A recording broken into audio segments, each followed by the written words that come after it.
Food is a basic human right, and unfortunately there's a number of reasons why people go into food poverty. I was a self-employed cleaner during COVID. Obviously people didn't want me in their house, so I lost all my work. I've got 3 children, so I was struggling to put food on the table. People are in a situation that actually they can't get out of at the moment, and they need extra support, they need extra help. Rapidly increase in fuel prices, at the same time a rapidly increase in food prices, and then of course petrol as well thrown in. You get that heady mix of people really struggling.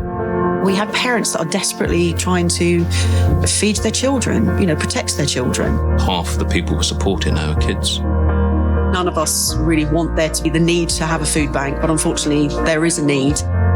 We've seen a threefold increase in the number of people who are being referred to us for support. 250 people a week before COVID. Now it's 750 and rising rapidly. So what that means for us is, we need to generate 3 times the amount of food donations. The scary thing is, I think, over the next few months is that what we're seeing now, the demand and the people that are coming through the door in terms of getting food parcels could literally be anyone. We are really worried about the winter months. It's not going to get any better.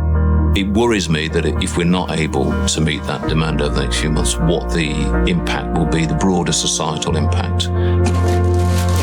There's a profound sense of sadness that we're in this position where we're actually saying to ourselves, we have to deliver food to people because they haven't got enough money to live off.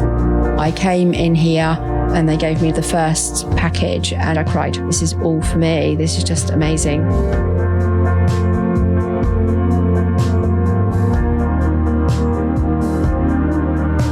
The Insight programme basically supports the people that are receiving food parcels from us. We try and support them with getting grants, housing and health benefits. To be able to speak to somebody that knew the situation, that was supportive, that was nearly as good as having food on our plates. We want to move beyond just alleviating poverty to actually tackling its root causes. At the end of the day, everyone deserves to have a full tummy, and that's why we're here. And without people donating and supporting us, people will go hungry.